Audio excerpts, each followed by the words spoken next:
നമസ്കാരം. നെയ്യാറ്റിൻകര ഗോപൻ സ്വാമിയുടെ സമാധിയും അതുമായി ബന്ധപ്പെട്ട സമാധി മണ്ഡപത്തിൻ്റെ പൊളിക്കലിനുമായി ബന്ധപ്പെട്ട പ്രശ്നങ്ങളെല്ലാം നമ്മൾ നേരത്തെ ചർച്ച ചെയ്തതാണ്. എന്നാൽ ഇപ്പോൾ ഇതാ മൃതദേഹം പോസ്റ്റ്മോർട്ടത്തിന് ശേഷം കുടുംബത്തിന് വിട്ടുകൊടുത്തിരിക്കുകയാണ്.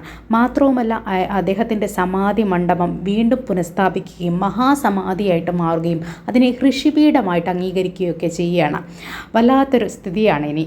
അദ്ദേഹത്തിന് ഇനി ദൈവപരിവേഷമാണ് കൊടുക്കാൻ പോകുന്നത്. നമുക്കതൊന്ന് കണ്ടു നോക്കാം.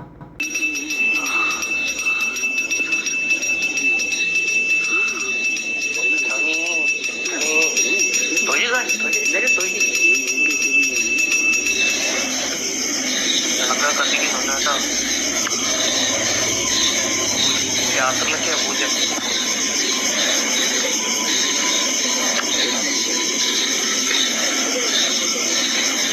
സമാധി പീഠം തുറക്കുന്നതിന് മുന്നേയുള്ള ദൃശ്യങ്ങളാണ് നമ്മൾ കണ്ടത്.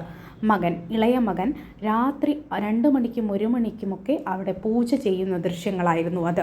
അതിനുശേഷം സമാധി പീഠം എന്ത് ചെയ്തു? അൺബോക്സിങ് ചെയ്തു, അത് തുറന്നു. അതിന് മൃതദേഹം പോസ്റ്റ്മോർട്ടത്തിന് വിധേയമാക്കി തിരിച്ച് ഇപ്പോൾ അവർക്ക് തന്നെ നൽകിയിരിക്കുകയാണ്. അതിന് പകരം ഏറ്റവും ഗ്രാൻഡായിട്ടുള്ള ഒരു സമാധി പീഠം നിർമ്മിക്കുകയും അതിലേക്ക് ഇനി അദ്ദേഹത്തിൻ്റെ ശവസംസ്കാരം നടത്തുകയും ഋഷിവര്യന്മാരെല്ലാം എത്തിച്ചേർന്ന് വളരെ ഗ്രാൻഡായിട്ടുള്ള വലിയ ഒരു പരിപാടിയാണ് ഇനി നടക്കാൻ പോകുന്നത്. ഏതായാലും ഇനി അദ്ദേഹത്തിനൊരു വലിയൊരു ദൈവത്തിൻ്റെ പരിവേഷമാണ് കൊടുക്കാൻ പോകുന്നത്. ചെറിയ ഒരു സമാധി മണ്ഡപത്തിൽ നിന്നും വലിയ ഒരു സമാധി മണ്ഡപത്തിലേക്ക് മാറുകയാണ് ചെയ്യുന്നത്. ഗോപർ സ്വാമിയുടെ സമാധി പീഠം പൊളിച്ചപ്പോഴുള്ള ദൃശ്യങ്ങളാണ് ഈ കാണുന്നത്. അതിനുള്ളിൽ ഭസ്മവും പൂജാദ്രവ്യങ്ങളുമായിരുന്നു എന്നാണ് കണ്ടുനിന്നവർ പറയുന്നത്. അപ്പോൾ എന്തായാലും ഇതുമായി ബന്ധപ്പെട്ട് ആ സമയത്തുണ്ടായിരുന്ന ഒരു വ്യക്തിയുടെ അഭിപ്രായം നമുക്കൊന്ന് കേട്ടു നോക്കാം. ഇതിനകത്ത് ഭസ്മമായിരുന്നു, കംപ്ലീറ്റ് ഭസ്മമായിരുന്നു. നെഞ്ചളവ് വരെ ഭസ്മത്തിലായിരുന്നു സമയിരിക്കുന്നത്. അപ്പം ഭസ്മം മാറ്റി കഴിഞ്ഞപ്പോൾ നമ്മൾ ഒരാൾ ചമ്മണം കൂട്ടി എങ്ങനെ ആയിരിക്കും, അതേ സമാധിയാണോ എന്ന് എനിക്ക് അറിയില്ല. തുടങ്ങിയിരുന്നോ ചെറിയ രീതിയിൽ ഈ ഒരു കൗൺസിലർ ബോധം കെട്ടൊക്കെ വീഴുന്നു സ്മെല്ലൊക്കെ അടിച്ചപ്പോൾ. സമാധി മണ്ഡപം പൊളിക്കുമ്പോൾ പോലീസുകാരുടെ കൂടെ ഉണ്ടായിരുന്ന വ്യക്തിയുടെ വെളിപ്പെടുത്തലാണ്. കൂടെ നിന്ന കൗൺസിലർ പോലും ഇത് കണ്ട് ഞെട്ടിപ്പോയി, അവർ തല ചുറ്റി വീണു എന്നൊക്കെയാണ് അദ്ദേഹം പറയുന്നത്.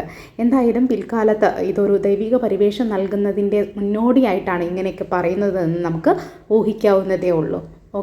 പറ്റുന്ന എല്ലാ പുരോഹിതരെയും എത്തിച്ചുകൊണ്ട് ഇവിടെ സമാധി നടത്തും. അത് 3 മണി മുതൽ 4 മണി വരെയുള്ള ചടങ്ങിനിടയിലായിരിക്കും എന്നാണ് പറഞ്ഞിട്ടുള്ളത്. VSDPയുടെ നേതാക്കളെല്ലാം തന്നെ ഇതിന് നേതൃത്വം കൊടുക്കും. VSDP കഴിഞ്ഞ ദിവസം തന്നെ ഈ സമാധി മഹാസമാധിയായി നടത്തും എന്നാണ് പറഞ്ഞത്. 12 മണിക്കാണ്. ഇപ്പോൾ നിംസ് മെഡിസിറ്റിയിലാണ് മൃതദേഹമുള്ളത്. 12 സത്യത്തിൽ ഇപ്പോഴും ഗോപർ സ്വാമിയുടെ മരണത്തിൻ്റെ കാരണം എന്താണെന്ന് ഇപ്പോഴും തെളിഞ്ഞിട്ടില്ല. ഇപ്പോഴും ഫോറൻസിക് റിപ്പോർട്ടുകളെല്ലാം ഇനിയും വരാണ്ട സാഹചര്യത്തിലാണ് ഈ ഒരു നടപടി എന്നുള്ളത് നമ്മൾ ഓർക്കേണ്ട കാര്യമാണ്. ഇനി VSDPയുടെയൊക്കെ നേതൃത്വത്തിൽ വളരെ വലിയ മഹാസമാധി രൂപീകരിക്കാനാണ് ശ്രമം നടക്കുന്നത്. എന്തായാലും ഈ ഒരു നമ്മുടെ പുരോഗമന കേരളം എന്നൊക്കെ നമ്മൾ വാതോരാതെ പറയുന്നുണ്ടെങ്കിലും ഇത്തരത്തിലുള്ള അസംബന്ധങ്ങളെല്ലാം തന്നെ ഇപ്പോഴും കേരളത്തിൻ്റെ അങ്ങോളം ഇങ്ങോളമുള്ള പ്രദേശങ്ങളിൽ നടക്കുന്നുണ്ടെന്നുള്ളത് വാസ്തവമാണ്. അതിനെയെല്ലാം ചില ജനങ്ങൾ കൂട്ടുപിടിക്കുന്നുണ്ട്, അല്ലെങ്കിൽ ചില ജനങ്ങൾ അതിനെല്ലാം വാഴ്ത്തുന്നുണ്ട് എന്നുള്ളതും വളരെയധികം അത്ഭുതം തോന്നിക്കുന്ന കാര്യങ്ങളാണ് എന്ന് ഒരിക്കൽ കൂടി പറഞ്ഞുകൊണ്ട് നിർത്തുകയാണ്. എൻ്റെ ചാനൽ ഇഷ്ടപ്പെട്ടെങ്കിൽ ഒന്ന് സബ്സ്ക്രൈബ് ചെയ്യണം. Thank you.